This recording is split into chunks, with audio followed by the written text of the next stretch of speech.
Bonjour à toutes et à tous, bienvenue dans cette série de live lundi Sweetie. Je suis Alice Méchin, créatrice d'âmes expressives pour se découvrir et s'épanouir en faisant ensemble de votre exception une expression à part entière.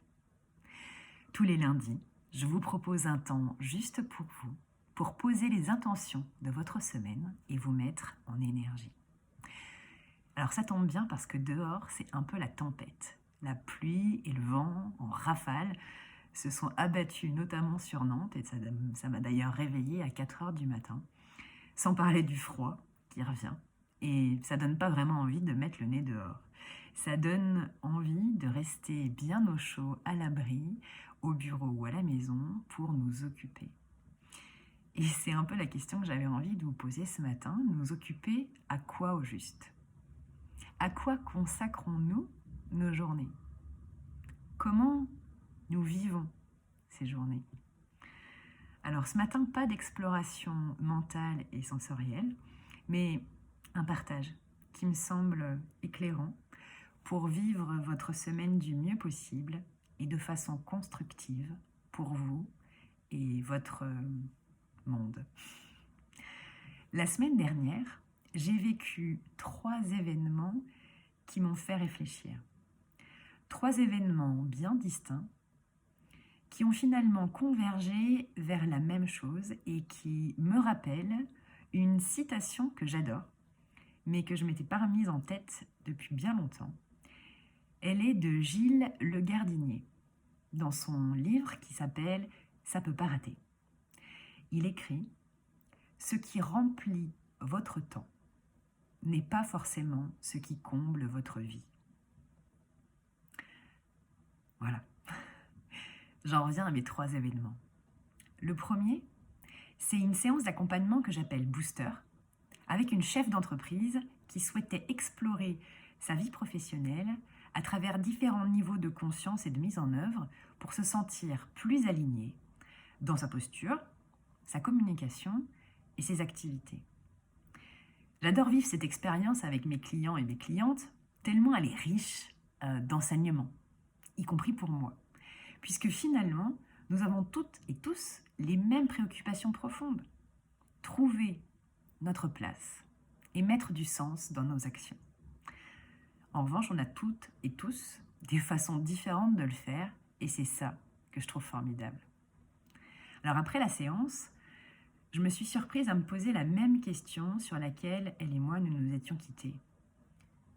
Que puis-je faire concrètement aujourd'hui qui me rapproche de la vision du monde dans lequel je veux vivre ?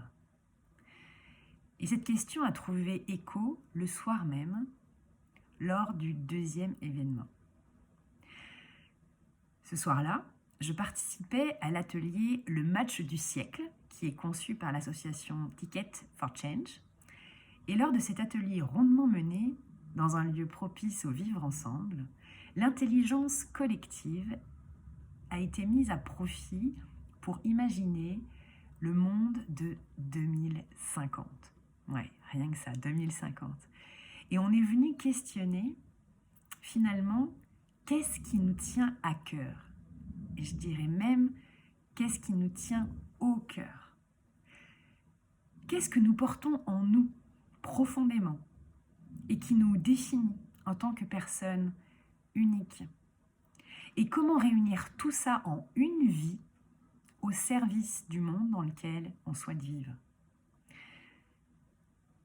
Même si je questionne régulièrement tout ça, le plus souvent toute seule, je me suis là retrouvée à le faire en même temps qu'une autre dizaine de personnes et à imaginer ensemble comment la mise en commun et en complémentarité de nos profils et de nos talents pouvait contribuer dès maintenant à au monde de demain.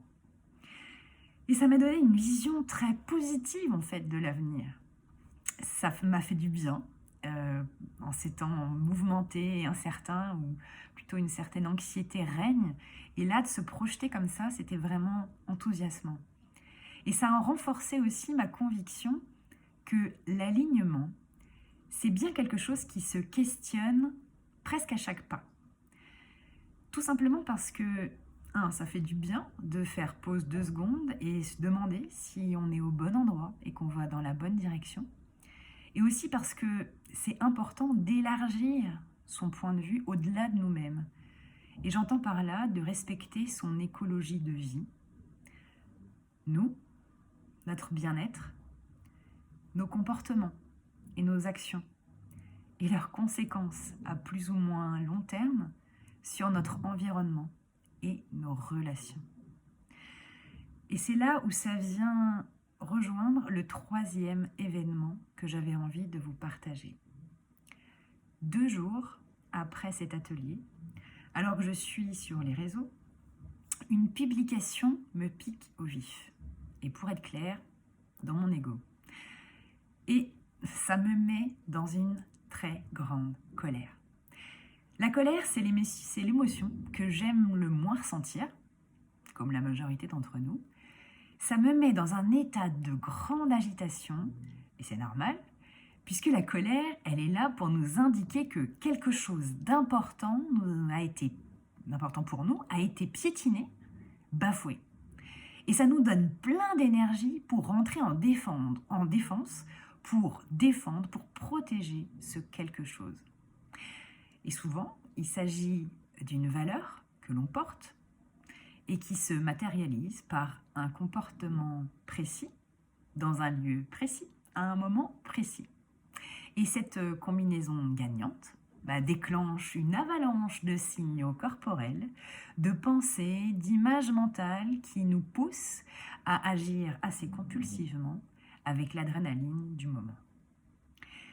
La question, c'est de savoir si ces actions entreprises sous le coup de la colère sont bonnes ou mauvaises. Ou pour parler sans jugement moral, on dira fertile ou stérile, constructive ou destructive, etc. Et il se trouve que ce soir-là, je suis dans un contexte défavorable à la tempérance, à la prise de recul, à la régulation de mon émotion. Et finalement, je ne suis pas à l'écoute de mes vrais besoins, ceux qui sont vraiment cachés derrière. Ce soir-là, j'agis pour défendre, pour protéger ce qui est important pour moi. Alors, on n'a pas dit que c'était mal, mais ça a quand même des conséquences. Est-ce que ça m'a soulagée ? Oui, parce que j'ai agi. Est-ce que ça m'a vraiment calmée ? Non. Parce que j'ai agi à distance, sans possibilité d'échange, même houleux.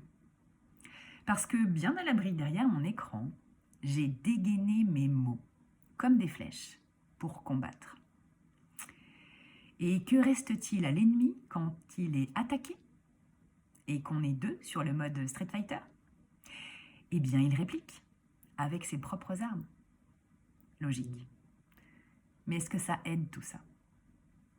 Est-ce que ça contribue au monde dans lequel je veux vivre ?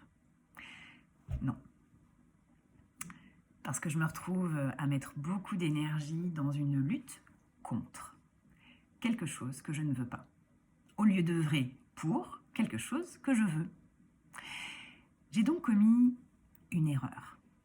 Une erreur qui va certes avoir des conséquences à l'extérieur de moi, mais qui a eu le mérite de me recadrer à l'intérieur de moi.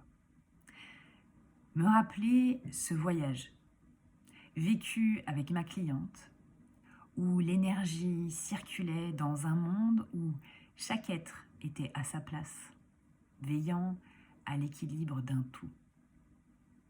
Me rappeler ce second voyage en 2050, où les différences et les individualités sont des ressources pour créer un avenir collectif qui soit écologique et durable.